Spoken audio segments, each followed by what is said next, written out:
Before GoPros, before drones, before everyone had a camera in their pocket, surfing was already being chased by filmmakers. Because surfing was never just about riding waves, it was about speed, risk, flow.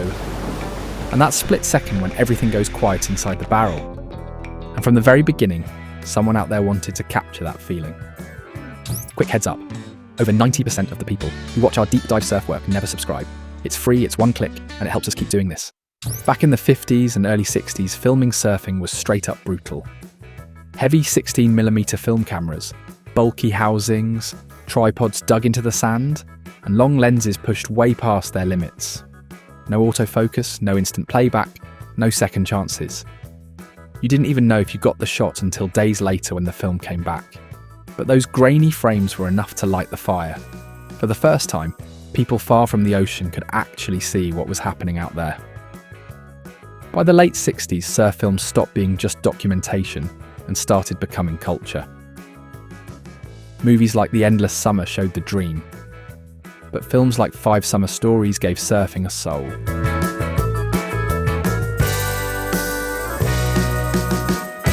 Road trips, raw coastlines, slow motion lines drawn across glassy faces.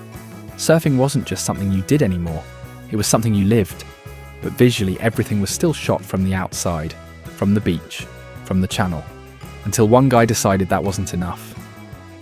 In 1968, George Greenough completely changed the game. Greenough didn't want to film surfers. He wanted to see what surfers actually saw. So he strapped a full-on movie camera to his back. 13 kilos, a custom harness. Zero concern for safety.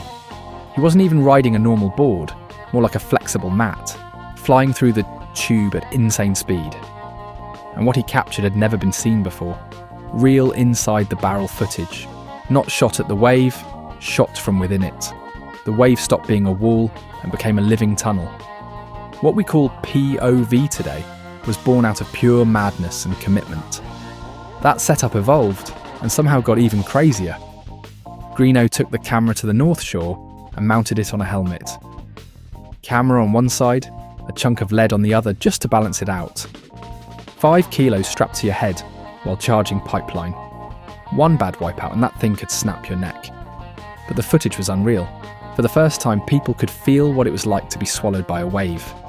Eventually someone said, "Alright, there's gotta be an easier way." So they simplified it. Instead of harnesses and helmets, they literally tied a small camera to the arm of Jerry Lopez. Around that same time, filmmakers were experimenting with everything. Waterproof microphones trying to capture sound in the water. But they were trying to tell the whole story. There's even footage of Jerry surfing heavy waves with a waterproof Walkman, riding barrels while listening to music. Total 70s energy. By the late 70s and early 80s, technology took another turn. Photographer Rick Doyle came up with a remote-controlled camera system. The surfer wore the helmet with a wide-angle lens, but the trigger stayed on the beach. The photographer controlled the shot by radio. Perfect timing, one click, no wasted film. Then digital showed up. Mini DV cameras.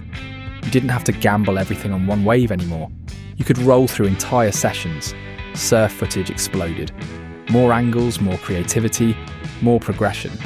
And then came the final shift. Tiny cameras. Solid state memory. Now you've got guys like Nathan Florence charging pipeline with cameras that weigh less than a bar of wax. Ultra-wide lenses. High definition. What once took 15 kilos of gear now fits in the palm of your hand. From shaky beach shots to deep inside the barrel, surf filmmaking has always been about getting closer. Closer to the wave, closer to the feeling. Closer to that moment surfers try to explain but never really can. Different decades, different tools, same obsession.